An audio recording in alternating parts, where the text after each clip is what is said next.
Assalamu alaikum, dear students. This is me Zahid here. So next question is central dogma has dash steps. So the correct option is it has 2 steps according to your book. अब वो steps कौन से हैं? So the first step is the transcription and the second one is the translation. लेकिन इन दो step से पहले एक स्टेप होता है जिसको हम कहते हैं डीएनए रिप्लिकेशन, जिसमें डीएनए अपने जैसे दूसरे कॉपीज़ बनाता है। क्योंकि एक नॉर्मल सेंस भी यही कहता है ना कि अगर एक डीएनए है उससे एक आरएनए बन गया, उससे आगे एक प्रोटीन बन गया। तो हमें तो एक प्रोटीन नहीं चाहिए ना, हमें तो 1000 की तादाद में चाहिए। तो सबसे पहले डीएनए क्या करता है, अपने आप को रिप्लिकेट करता है। ठीक है, फिर ओ डीएनए जो है कन्वर्ट होता है, यानी मैं इस तरह अगर लिख दूँ, ओ डीएनए देन कन्वर्ट होता है इनटू आरएनए, और इस स्टेप को हम कहते हैं ट्रांसक्रिप्शन। ठीक है, फिर ओ आरएनए से बनता है प्रोटीन, और इस स्टेप को हम कहते हैं ट्रांसलेशन। लाइक इस एनिमेशन आप देख ले, this is DNA converted into RNA and then RNA is converted into protein. So इसी तरीके ये स्टेप बार बार होते हैं, और इसी को हम कहते हैं central dogma. Now which fair belong to the category of cold-blooded animals. So the correct option is frog and snake.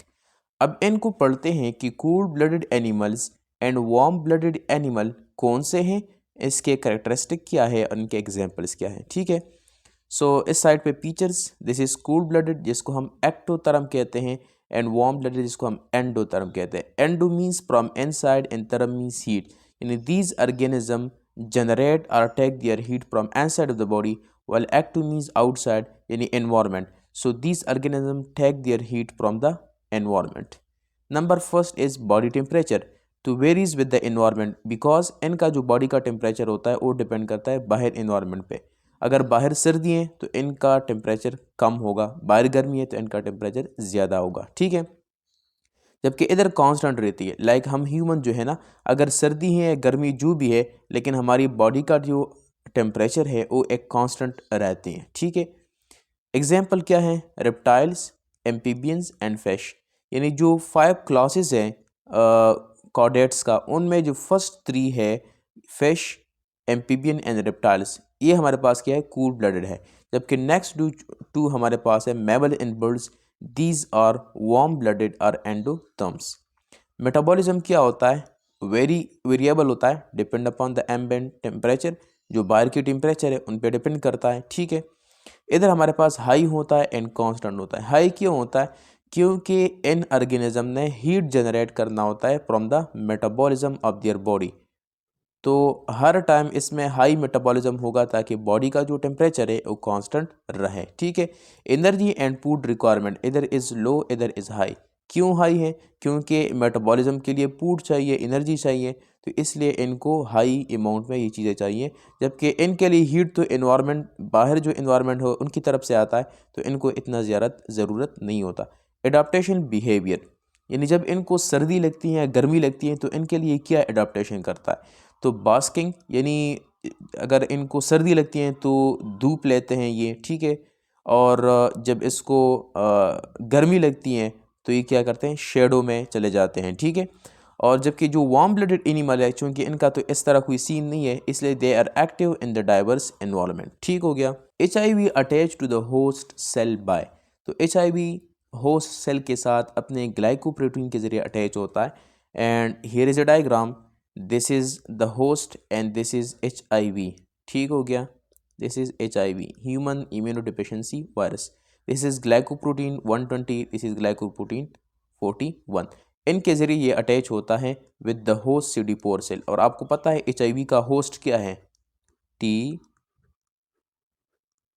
Helper cells, जिसको हम CD4 सेल्स भी कहते हैं। ठीक हो गया, तो ये CD4 रिसेप्टर है, CD4 सेल्स का रिसेप्टर, तो इनके साथ ये अटैच होता है। ठीक है, सो 3 स्टेप्स में ये अटैच होता है। कैसे, सबसे पहले attachment to the CD4 receptor, सबसे पहले इन रिसेप्टर के साथ ये अटैच हो जाता है। ठीक हो गया, ये रिसेप्टर है CD4 और ये ग्लाइकोप्रोटीन है, तो ग्लाइकोप्रोटीन इसके साथ अटैच हो गया।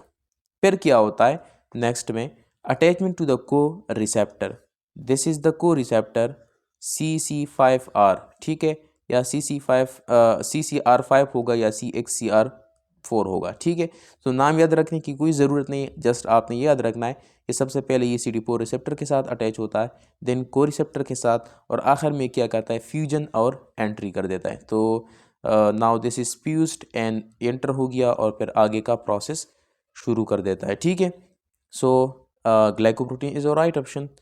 Hepatitis are related to, the correct option is liver. तो इसके लिए आपने कुछ चीज़ें भी याद रखनी है। आपके बुक में कुछ हेपेटाइटिस वायरसेस हैं, A B C D and E। सो इसका क्लासिफिकेशन भी आपने याद रखना है कि कौन सा वायरस कौन सा है। ठीक है, peco virus, pedo virus, flu virus, delta virus and hepe virus. ठीक है, एंड सबसे इंपॉर्टेंट इनका genome, single stranded RNA, double stranded DNA, single stranded RNA and negative single stranded RNA and single stranded RNA.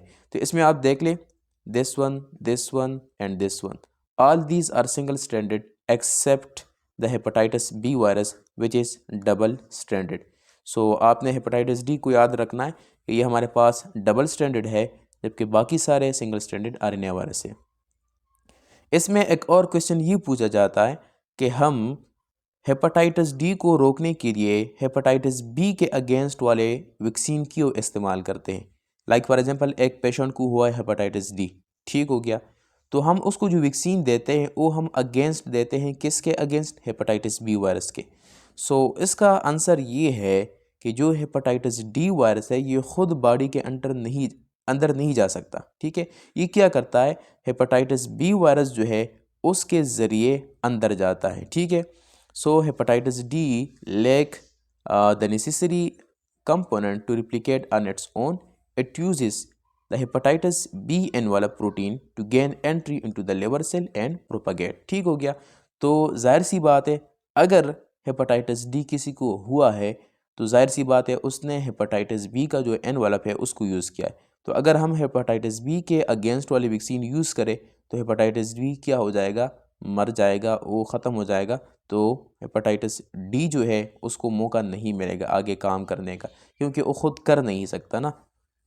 So therefore vaccinating against the hepatitis B effectively prevent hepatitis D infection. ठीक हो गया। Function of Leydig cell and Sertoli cell, these two cells are present in the testis. So Leydig cell क्या है, found in the interstitial tissues of the testis, यानी आप कह सकते हैं कि बिटवीन द सेमिनिफेरस ट्यूब्यूल्स। अभी मैं आपको डायग्राम से समझा भी दूंगा। और इनका काम क्या है, the most function important function is testosterone की प्रोडक्शन, यानी जो मेल सेक्स हार्मोन है, this is male sex hormone. So ये कौन से क्रिएट करता है, ये सिक्रेट करता है लेडिक सेल्स। और फिर आपको पता है कि टेस्टोस्टेरोन के आगे फंक्शन क्या है, male secondary sexual characters like facial hairs, deep voice, उसको क्या डेवलपमेंट करना। ठीक है, इसके अलावा जो जर्म स्पर्म सेल्स है उनका डेवलपमेंट करना, यानी जो इमोबाइल स्पर्म होता है उसको मोबालाइज करना। ठीक है, जिसको हम स्पर्म्यूजेनेसिस भी कहते हैं। ठीक हो गया। सर्टुली सेल्स क्या हैं, ये हमारे पास प्रेजेंट होता है इन द सेमिनिफेरस ट्यूब्यूल। ठीक है, Sertoli cell are the part of seminiferous tubule while Leydig cells are not the part of seminiferous tubule, they lie outside of the seminiferous tubule या between the seminiferous tubule। ठीक हो गया। इसका काम क्या है, इसका काम है स्पर्म को नरिश करना, उसको डेवलप करना। ठीक है, इसके अलावा इसका एक और काम ये होता है कि ब्लड टेस्टिस बैरियर बनाता है। क्यों, अगर टेस्टिस के अंदर ब्लड आता है तो WBC जो ब्लड में प्रेजेंट है वो स्पर्म को क्या कर सकते हैं, उसको डिस्ट्रॉय कर सकते हैं। ठीक है, इसके अलावा ये इनहिबिन को सिक्रीट करता है, और इनहिबिन क्या करता है, वो पॉलिकल स्टिमुलेटिंग जो हार्मोन है वो उसकी प्रोडक्शन करता है। एंड पॉलिकल स्टिमुलेटिंग हार्मोन का रोल होता है स्पर्म की प्रोडक्शन में। ठीक हो गया। इसके अलावा ये एंड्रोजन इनहिबिटिंग प्रोटीन उसको प्रोड्यूस करता है जो कि टेस्टोस्टेरोन के लेवल को क्या करता है, इंक्रीज करता है। और टेस्टोस्टेरोन को आपको पता है कि स्पर्म डेवलपमेंट में उसका रोल है। ठीक हो गया। So this is a tasty, और टेस्टिस के अंदर ये जो आपको डिफरेंट ट्यूब्यूल्स नज़र आ रहे हैं, these all these inside this membrane. ठीक हो गया। All these are what, these are the seminiferous tubule. और जो टेस्टी के बैक पे ये आपको नज़र आ रहा है ना, ये वाला, दीज आर एपिडाइडमस, एपिडाइडमस। ठीक हो गया। And this is seminiferous tubule and seminiferous. अब ये जो आपको कलर में ये नज़र आ रहे हैं, ये गोल सा circle, this is seminiferous tubule. ठीक हो गया। अब इस सेमिनिफेरस ट्यूब्यूल के अंदर these cells, these are Sertoli cells. ठीक हो गया, ये आपको ये एक नज़र आ रहा है, this one this one this one, ठीक है। All these are seminiferous tubules. अब इन सेल्स को आप देख लें, ये जो सेल्स आपको दिख रहा है दीज आर लेडिक सेल्स, जो कि इस सेमिनिफेरस ट्यूब्यूल से बाहर है। इधर मैंने कुछ डॉट्स आपको शो किए हैं, आपको दिख रहा होगा all these are Leydig cells, जबकि इन ट्यूब्यूल्स के अंदर जो होगा ना, अंदर साइड पे, वो हमारे पास होता है सर्टुली सेल्स। ठीक है, ल्यूमिन क्या है आपको पता है, दीज आर ट्यूब्यूल्स। तो ट्यूब्यूल क्या होता है, अंदर की तरफ से क्या होता है, खाली होता है ना। आप अगर पाइप उठा ले तो पाइप वाला अंदर का जो जगह है वो खाली होता है, तो उसको हम कहते हैं ल्यूमिन। तो दिस इज़ द ल्यूमिन। ठीक हो गया। एंड दिस इज स्पर्म, क्योंकि इनके अंदर क्या बनता है, फॉर्म बनता है ना सेमिनिफेरस ट्यूब्यूल में। So all these are forms. ठीक हो गया। Now nematocyst are stinging cells present in, तो ये नाइडीरियंस जिसको हम कहते हैं नेमेटोसिस्ट, आप डिफरेंट पाइलम्स पढ़ेंगे तो उसमें हमारे पास जो पाइलम नाइडीरियंस हैं उसमें ये स्टिंगिंग सेल्स होते हैं, और उनका एग्जाम्पल क्या है, जिली फिश है, कोरल्स है, एंड सी एनेमून है। ठीक है, ये जो स्टिंगिंग सेल्स है इनका काम क्या होता है, जब किसी ये अपने डिफेंस के लिए भी यूज़ करते हैं, और जो अपना शिकार है उसको कैप्चर करने के लिए भी यूज़ करते हैं। ठीक है, जब जैसे ही अपना शिकार या जो प्रीडेटर होता है शिकारी, उससे बचने के लिए भी यूज़ करते हैं। ठीक है, तो इसमें एक ख़ास किस्म का क्या होता है, एक टॉक्सिन होता है। जब ये अपने प्रीडेटर या जो प्री है या प्रीडेटर है उस पर क्या करता है, उनके अंदर इंजेक्ट करता है, तो वो जो प्री या प्रीडेटर है वो इमोबिलाइज हो जाता है और फिर ये उनका शिकार बन जाता है। ठीक है, सो ये इस पिक्चर में आप देख सकते हैं कि ये वो हमारे पास टॉक्सिन है जो कि ये रिलीज़ करते हैं। ठीक हो गया। First step of PCR is, तो option correct option is denaturation. अब पीसीआर क्या है, PCR stands for polymerase chain reaction. As polymerase chain reaction या पीसीआर का काम क्या है कि हम a specific segment of DNA को एम्पलीफाई करना, यानी उनके बहुत सारे कॉपीज बनाना। ठीक है, इसके 3 स्टेप्स होते हैं। ठीक है, वो स्टेप्स कौन से हैं, फर्स्ट इज डी नेचुरेशन। इस डी नेचुरेशन स्टेप में क्या होता है कि हम हाई टेम्परेचर पे डबल स्ट्रैंडेड डीएनए को कन्वर्ट करते हैं इनटू सिंगल स्ट्रैंड। तो अगर ये हमारे पास एक डीएनए का स्ट्रैंड है, दिस इज डबल स्ट्रैंडेड, तो हम इसको दो इस तरह के स्ट्रैंड में कन्वर्ट कर देते हैं। ठीक है, लेकिन again this is DNA, this is not RNA, because DNA RNA हम इस वजह से नहीं कहते कि ये डबल स्ट्रैंडेड या सिंगल स्ट्रैंडेड है, but on the basis of thymine और यूरासिल। अगर यूरासिल होगा तो आरएनए, अगर थाइमीन होगा तो डीएनए। ठीक हो गया, तो डबल स्ट्रैंडेड डीएनए को हम 2 सिंगल स्ट्रैंडेड स्ट्रैंड में कन्वर्ट कर देते हैं अब द डीएनए। फिर टेम्परेचर को हम कम करते हैं, और प्राइमर जो है यानी जो नाइट्रोजीनियस बेसिस है वो आके इधर अटैच होना शुरू हो जाते हैं। ठीक है, तो इस स्टेप को हम कहते हैं एनीलिंग। ठीक है, तो अगर इधर हमारे पास let's say this is a single stranded DNA, इधर हमारे पास एडेनिन है, इधर क्या है, गवानीन है, इधर साइटोसिन है। ठीक है, सो हमारे पास इसका जो कम्प्लीमेंट्री बेसिस है वो इधर आना शुरू हो जाएगा। फॉर एग्जांपल एडेनिन का जो बॉन्ड बनता है वो थाइमीन के साथ बनता है। ठीक है, इसी तरीके से गवानीन का साइटोसिन, साइटोसिन का गवानीन के साथ, तो इस तरह हमारे पास ये बनना शुरू हो जाते हैं। ठीक है, और इस स्टेप को हम कहते हैं annealing.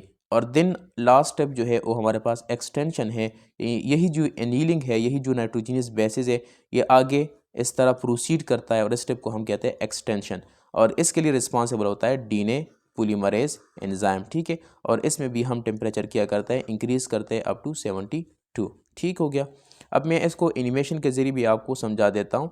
So this is denaturation, double standard is converted into single standard. Now annealing, nitrogenous basis आते हैं और बनाते हैं। ठीक है, अब एक्सटेंशन शुरू हो गया। सो बाहर की तरफ ये जितने भी नाइट्रोजीनियस बेसिस हैं ये आप देख सकते हैं, ये आते हैं और इनके साथ अटैच होते हैं। ठीक है, सो अगेन एनीलिंग एंड इसके बाद फिर एक्सटेंशन। ठीक हो गया। अच्छा डियर स्टूडेंट, अगर आप लोग एफएनएस के लिए ऑनलाइन प्रिपरेशन करना चाहते हैं तो हम आपको प्रोवाइड कर रहे हैं 100% टेस्ट पासिंग गारंटी कोर्स। ठीक है, जिसमें हम आपको प्रोवाइड करेंगे रिकॉर्डेड लेक्चर्स। इन लेक्चर्स में आपको 13 टाइप्स के वर्बल के लेक्चर्स मिलेंगे, जिसमें मोस्ट रिपीटेड एमसीक्यूज़ होंगे। इसके साथ नॉन वर्बल के लेक्चर्स आपको मिलेंगे, एकेडमिक के लेक्चर आपको मिलेंगे, एंड पर्सनालिटी जो आपका टेस्ट होता है उसके लेक्चर आपको मिलेंगे, ठीक है। यानी आपके एफएनएस के इनिशियल टेस्ट में जो 4 टेस्ट होते हैं, verbal, non verbal, academic, personality test, उनके रिकॉर्डेड लेक्चर्स आपको मिलेंगे, उनके नोट्स आपको मिलेंगे, साथ में आपको मॉक टेस्ट भी मिलेंगे, ठीक है। अब इस कोर्स की जो फ़ी है वो है 5000। ज्वाइनिंग के लिए आपने इस नंबर पे कांटेक्ट करनी है। अच्छा, मॉक टेस्ट में क्या होगा? मॉक टेस्ट में हम आपको प्रोवाइड करेंगे 2 वर्बल मॉक टेस्ट। हर वर्बल मॉक टेस्ट में आपको मिलेंगे 84 एमसीक्यूज़ और सारे पास्ट पेपर के होंगे जो आपके टेस्ट में आएंगे एग्जैक्टली यही। और हर टेस्ट के लिए हम आपको प्रोवाइड करेंगे 30 मिनट का टाइम, क्योंकि आपके एसआरसी में भी इतना टाइम ही आपको प्रोवाइड किया जाता है, ठीक है। इसी तरीके से आपको मिलेंगे 2 नॉन वर्बल मॉक टेस्ट। हर नॉन वर्बल मॉक टेस्ट में आपको मिलेंगे 64 एमसीक्यूज़ और 30 मिनट का टाइम, ठीक है। ये जो नंबर ऑफ़ एमसीक्यूज़ मैं आपको बता रहा हूँ ये एग्जैक्टली वही पैटर्न है जो आपका इनिशियल टेस्ट में होगा, ठीक है। इसी तरीके से 3 एकेडमिक मॉक टेस्ट होंगे। हर मॉक टेस्ट में आपको 50 एमसीक्यूज़ मिलेंगे from chemistry, physics, biology and English. और हर एकेडमिक मॉक टेस्ट के लिए आपको 30 मिनट का टाइम प्रोवाइड किया जाएगा, ठीक है। इसके साथ आपको स्पेशल एक इंग्लिश ग्रामर पे एक मॉक टेस्ट मिलेगा जिसमें 50 एमसीक्यूज़ होंगे और ये सारे ग्रामर के एमसीक्यूज़ होंगे, क्योंकि मोस्ट ऑफ द स्टूडेंट्स को ग्रामर का बहुत ज़्यादा इशू होता है, इसलिए ये आपके लिए एक बोनस सा टिप है, ठीक है। सबसे इम्पॉर्टेंट फीचर जो इस कोर्स का है वो है इंटरव्यू प्रिपरेशन। आपको दूसरे एकेडमीज़ जो है वो इसके सेपरेट चार्जेस करते हैं 3 to 4,000 after your initial test, but हम आपको इसी फ़ी में 5000 में आपको इंटरव्यू प्रिपरेशन भी करवाएंगे, ठीक है। और साथ में हमारा जो पेड व्हाट्सएप ग्रुप है जिसमें आपको मेंटोर यानी मैं बजाते खुद अवेलेबल होऊंगा और आपको गाइड करता रहूँगा, ठीक है, आपके अप्लाई से लेकर आपके लेटर आने तक। तो ज्वाइनिंग के लिए आपने इस नंबर पे कांटेक्ट करनी है 0318467747, ठीक है। तो जैसे ही आप कांटेक्ट कर देंगे हम आपको कोर्स की डिटेल्स वगैरह और किस तरीके से ज्वाइन करनी है वो बता देंगे, ठीक है। Now copper gland is also called, तो इसको हम कहते हैं बल्बो यूरेथ्रल ग्लैंड, ठीक हो गया। अब इसका मैं एक पिक्चर आपको दिखाता हूँ इधर से। तो actually there are 3 glands in the male reproductive system, और वो कौन से हैं? Number first is the seminal vesicle, number first. Second one is the prostate gland and third one is the bulbourethral और कॉपर ग्लैंड, ठीक हो गया। अब ये कॉपर ग्लैंड जो है ये मेल रिप्रोडक्टिव सिस्टम के ग्लैंड में से एक है। 3 ग्लैंड्स है ना, तो इनमें से एक हमारे पास कॉपर ग्लैंड है और this is present on either side of the urethra just below the prostate gland. So this one is the prostate gland और प्रोस्टेट ग्लैंड के नीचे ये आप देख ले 2 हमारे पास है on both side of the urethra. तो ये हमारे पास जो आपको वाइट कलर में ये अब दिख रहा है, मैं इसको हाईलाइट भी कर रहा हूँ, दिस इज यूरेथ्रा, ठीक है। तो यूरेथ्रा के दोनों साइड पे एक ये और एक ये दोनों क्या है? Prostate gland. अब इसका काम क्या है? चूंकि जो मेल रिप्रोडक्टिव ट्रैक है यूरेथ्रा है, इस पे सीमन भी पास होता है और इससे यूरिन भी पास होता है। अब आपको पता है कि यूरिन क्या है? स्लाइटली एसिडिक है, ठीक हो गया। अगर ये बल्बो यूरेथ्रल ग्लैंड या कॉपर ग्लैंड नहीं होता तो फिर क्या होगा? जो सीमन आएगा उसमें जो स्पर्म है वो इस यूरिन के एसिडिटी की वजह से उसका स्ट्रक्चर डिस्ट्रॉय हो सकता है, ठीक है। तो इसलिए जो सेमन आने से पहले या स्पर्म बाहर निकलने से पहले ये जो आखिरी ग्लैंड है कॉपर ग्लैंड, ये सबसे पहले क्या करता है? प्री इजैकुलेट फ्लूइड सिक्रीट करता है, जो कि क्या करता है? सबसे पहले यूरेथ्रा को लुब्रिकेट करता है and neutralise any acidic residue from the urine. तो जो स्पर्म के लिए एनवायरनमेंट है वो सूटेबल हो जाता है और स्पर्म जो है विदाउट एनी डिस्ट्रक्शन या उसके स्ट्रक्चर में ख़राबी की वजह से वो क्या हो जाता है? आउटसाइड द बॉडी इजैकुलेट हो जाता है, ठीक है। Now next question is human chorionic gonadotropin hormone, जो कि एक हार्मोन है, उसका शॉर्ट फॉर्म किस तरह है? तो इसको हम लिखते हैं HCG। और इस हार्मोन का काम क्या है? इस हार्मोन का काम होता है ड्यूरिंग प्रेगनेंसी कार्पस लूटम को उसको मेंटेन रखना, उसको सपोर्ट करना। लाइक कार्पस लूटम क्या है? कार्पस लूटम जब सेकेंडरी ओसाइड निकल जाता है ना, तो पीछे कुछ सेल का मास रह जाता है, उसको हम कहते हैं कार्पस लूटम, जो कि येलो कलर में होता है। और इस कार्पस लूटम का काम होता है प्रोजेस्टेरोन को सिक्रीट करना, प्रोजेस्टेरोन को सिक्रीट करना। अब ये प्रोजेस्टेरोन आपको पता है, हमने कहा कि इसको हम प्रेगनेंसी हार्मोन भी कहते हैं और इसका काम होता है प्रेगनेंसी को मेंटेन रखना, ठीक है। अब अगर हमारे पास ये कार्पस लूटम नहीं है तो प्रोजेस्टेरॉन नहीं होगा। अगर प्रोजेस्टेरॉन नहीं है तो प्रेगनेंसी मेंटेन नहीं रह सकती। ठीक है, तो आपको इम्पोर्टेंस का पता लग गया कि कार्पस लूटम कितना इम्पोर्टेंट है। ठीक है, सो इस कार्पस लूटम को मेंटेन रखने के लिए HCG हार्मोन जो है वो ज़रूरी है। HCG हार्मोन नहीं होगा तो ये कार्पस लूटम क्या हो जाएगा, ये ख़त्म हो जाएगा। ठीक हो गया। HIV वायरस कंटेन, तो HIV वायरस का जीनोम क्या है, तो correct option is single stranded RNA virus. ठीक हो गया। सो इधर मैंने एक नेमोनिक सा बनाया हुआ है RNA वायरसेस के लिए, प्राइम AC। तो P से आपने याद रखना है पोलियो वायरस, R से रेट्रो, I से इन्फ्लुएंजा, M से मीजल एंड मम्प्स, ये भी वायरसेस के नाम है, E से हेपेटाइटिस E एंड A से hepatitis A plus HIV virus AIDS and C से हेपेटाइटिस C। सो आप इंस्टाग्राम पे जाके इसको देख सकते हैं, XY मेडे को सर्च कर ले तो आपको मिल जाएगा। बहुत सारे नेमोनिक्स मैंने उधर अपलोड किए हुए हैं। ठीक है, सो उधर जाके फॉलो कर लीजिएगा एंड जितने भी निमोनिक्स है वो आप देख सकते हैं। ठीक है, सो अभी मैं आपको डीएनए वायरस के लिए भी एक निमोनिक सिखाता हूँ, but the HIV virus contain single stranded RNA virus specifically it had 2 copies of the single stranded RNA as a genetic material. Now this is DNA mnemonic, be happy, तो आपको कहता है कि हैप्पी रहे। सो hepatitis B and बैक्टीरियोपेज, ये आपके book के example है और इनसे बार बार MCQs आता है। तो अगर ये निमोनिक आपको याद होगा तो आप कभी भी ये MCQs गलत नहीं करोगे। ठीक है, सो हेपेटाइटिस बी, ये अभी जो इससे पहले हम क्वेश्चंस पढ़ रहे थे उधर भी आपने देखा था कि जितने भी हेपेटाइटिस वाले वायरस थे वो सारे क्या थे, सिंगल स्टैंडर्ड थे, लेकिन जो हेपेटाइटिस बी था वो डीएनए वायरस था। ठीक है, सो डबल स्टैंडर्ड डीएनए वायरस है।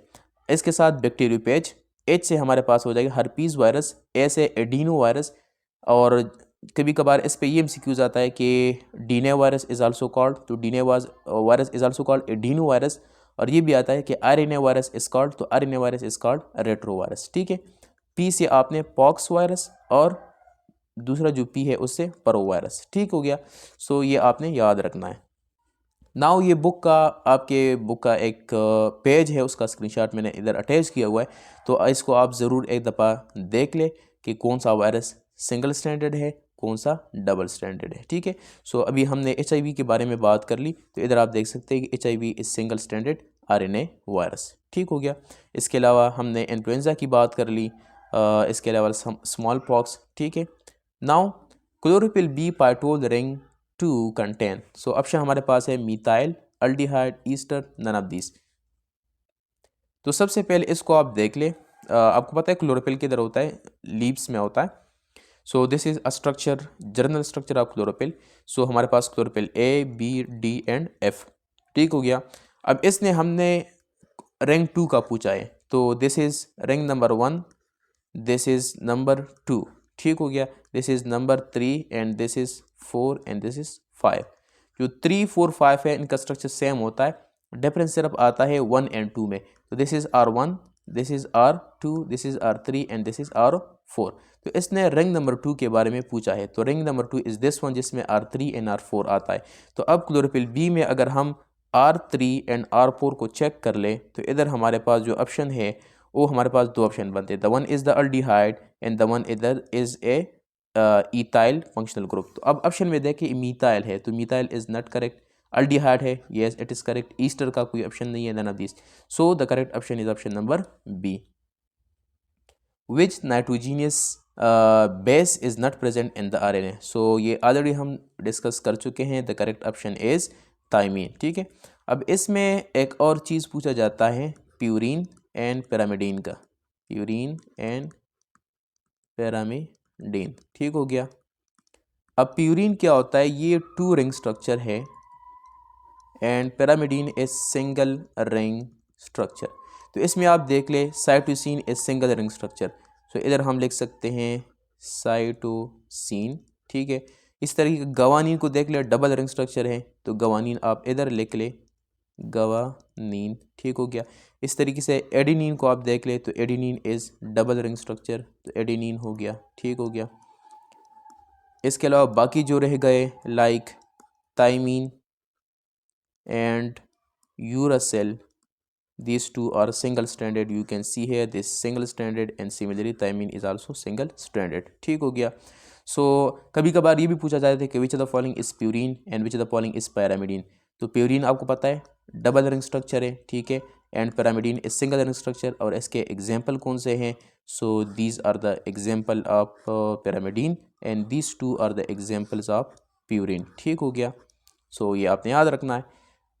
नाउ इसके लिए एक और निम्नलिखित मैं आपको बताता हूँ DNA bases pairing, 2 apples in the tree and 3 cars in the garage.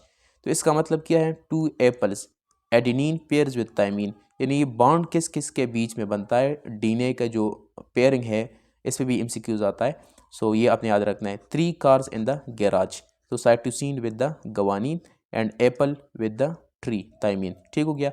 अब ये 2 और 3 का मकसद क्या है? 2 का मतलब ये है कि डबल बॉन्ड बनता है एडेनिन थायमीन के बीच में, और 3 का मतलब ये है कि ट्रिपल बॉन्ड बनता है। ठीक है, again go to Instagram and you can download these mnemonics from there. Hepatitis affect which organ of our body? So hepatitis का मतलब ये होता है इन्फ्लेमेशन ऑफ द लिवर। ठीक है, so the correct option is number C. Hyposecretion of corticosteroid hormone causes which disease? The disease is called Addison disease. इस disease में क्या होता है कि जो एड्रीनल ग्लैंड है they produces very small amount of cortisol and sometime aldosterone. सो इनकी वजह से क्या होता है कि एडिसन डिजीज़ काज होता है। एडिसन डिजीज़ में होता क्या है? वेट लॉस होता है, लो ब्लड प्रेशर होता है, और स्किन क्या होता है? डार्क होता है। ठीक है, कुछ और वर्डिंग में इसी क्वेश्चन को भी पूछा गया है, हाइपोकॉर्टिसोल causes which disease? तो again this is Addison disease. Study of ageing is called gerontology. Bacteria cell wall is primarily composed of so peptidoglycan, जिसको हम एक और नाम भी कहते हैं म्यूरिन। ठीक हो गया, म्यूरिन। और एक और एमसीक्यूज है, fungi cell wall is composed of, so fungi cell wall is composed of chitin. Antibodies are produce by, so the correct option is plasma cell. किस तरह? For example this is a B cell, ये हमारे पास एक B cell है। ठीक हो गया, ये एक एंटीजन आ गया, एंटीजन इसके साथ बाइंड कर गया। जैसे ही एंटीजन बाइंड करता है तो हमारे पास क्या होता है? These are a lot of antibodies are produce. तो सबसे पहले बी सेल कन्वर्ट हो जाता है into plasma cell, and plasma cell क्या करता है? एंटीबॉडीज प्रोड्यूस करता है। ठीक है, इसमें 2 और फिगर्स है, इसको मैं एक्सप्लेन करता हूँ। जब एंटीजन आ जाता है बॉडी में तो हेल्पर टी सेल जो है कुछ केमिकल रिलीज करता है, और वो बी सेल को क्या करता है? ट्रिगर करता है। ठीक है, जब बी सेल ट्रिगर होता है तो प्लाज्मा सेल बनता है अगेन, और ये बनता है। ठीक है, इसके अलावा इस डायग्राम का क्या मकसद है? इस डायग्राम का मकसद ये है कि बॉडी में there are a lot of B cells, लेकिन हर बी सेल एंटीजन के साथ अटैच नहीं होता। ओ बी सेल जो कि स्पेसिफिक टू द एंटीजन होगा वही इसके साथ अटैच होगा। ठीक है, सो इस डायग्राम का ये मकसद है।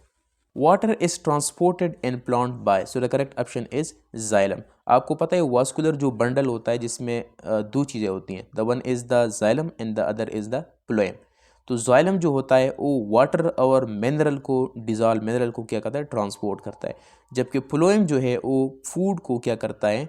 वो ट्रांसपोर्ट करता है। ठीक है, so the xylem is responsible for carrying water and dissolve mineral from root to the rest of the plant. ठीक हो गया, including the stem and leaves. This transportation occur through the combination of the root pressure and capillary action and transpiration pull. So हमारे पास this is a vascular bundle का एक diagram है, this is a stem, और ये आप देख सकते हैं ये जो पूरा एक है तो इसमें से हमने सिर्फ एक को उठाया है, फॉर एग्जाम्पल दिस वन। तो इसमें आप देख लें कि जो बाहर के साइड पे होता है दिस इज़ फ्लोएम, बीच इन दोनों के बीच में होते हैं कैम्बियम, और अंदर वाली साइड पे यानी इस वाली साइड की तरफ क्या होता है? जाइलम। ठीक है, सो ये आप कह सकते हैं कि जो इंटीरियर है वो जाइलम उसकी तरफ होता है, जो एक्सटीरियर है वो फ्लोएम उसकी तरफ होता है। यानी जो बार्क है, वुड का जो बार्क होता है ना, वो कौन बनाता है? फ्लोएम। ठीक हो गया। Now there are some differences between the xylem and phloem, so वो हमारे पास क्या है ये आप खुद भी पढ़ सकते हैं।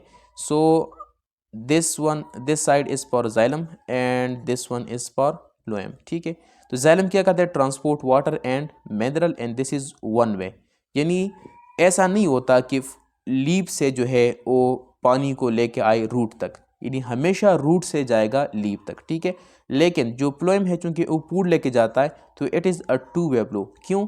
क्योंकि लीव्स में क्या होता है?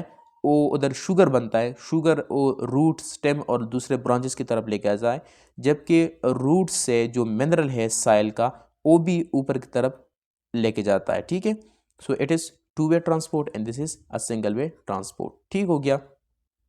दूसरा इंपॉर्टेंट डिफरेंस ये है कि जो जाइलम है दिस इज डेड सेल, जबकि जो फ्लोएम सेल है this is a living cell but it has no nucleus. ठीक है, और जो बात मैंने की form the centre of the vascular bundle, यानी जो अंदर वाले साइड पे था दैट वाज जाइलम और जो बाहर वाले साइड पे था वो वास्कुलर बंडल था। ठीक है, सो आज के लिए इतना ही काफ़ी है, मिलते हैं नेक्स्ट लेक्चर में, तब तक के लिए अल्लाह हाफिज़।